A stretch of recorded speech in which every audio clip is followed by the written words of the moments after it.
네, 16개월 입양아 정인이를 학대해서 살해한 혐의로 재판에 넘겨진 양모 장모 씨가 항소심에서 감형을 받았습니다. 1심에선 무기징역이 선고됐었는데 오늘 항소심 재판부는 징역 35년을 선고했습니다. 시민단체는 터무니없는 판결이라며 반발했는데요. 취재기자 연결해 자세한 내용 알아보겠습니다. 김다연 기자.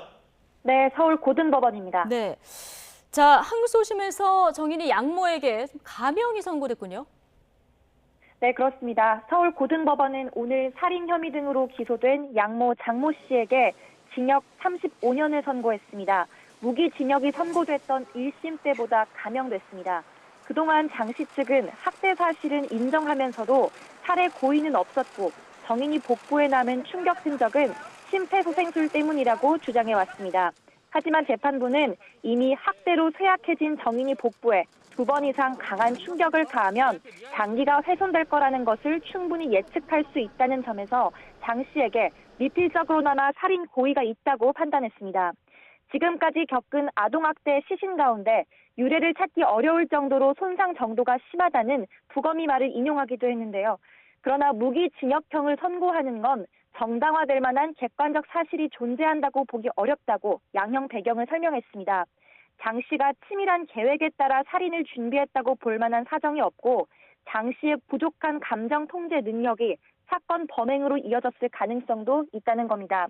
그러면서 이번 사회적 공부는 범행 자체에 대한 것도 있지만 정인이 사망을 막지 못한 사회적 보호 체계를 향한 것도 있다며 장 씨의 양육에만 책임을 묻기는 어렵다고도 덧붙였습니다. 학대를 방조하고 일부 가담한 혐의 등으로 재판에 넘겨진 양부 안모 씨에게는 1심과 같은 징역 5년이 선고됐습니다. 재판부는 안 씨가 아내의 학대 사실을 전혀 몰랐다는 납득할 수 없는 변명을 하고 있다고 지적했습니다. 세 차례 아동학대 신고에도 조처하지 않고 정인이를 병원에 데리고 가라는 주변 요청에 응하지 않은 점 등을 고려해 유기와 방임 행위를 유죄로 봤습니다. 하지만 정인이 손바닥을 억지로 치게 했다는 정서적 학대 혐의에 대해선 고의가 인정되지 않는다며 무죄로 판단했습니다. 많은 사람들의 공분을 샀던 만큼 선고 결과에 관심이 컸는데 판결에 대한 반응은 어떻습니까? 오늘 양모 장 씨가 감형을 받자 방청석에선 탄식이 나왔고 일부는 정인이를 살려내라며 소리를 지르기도 했습니다.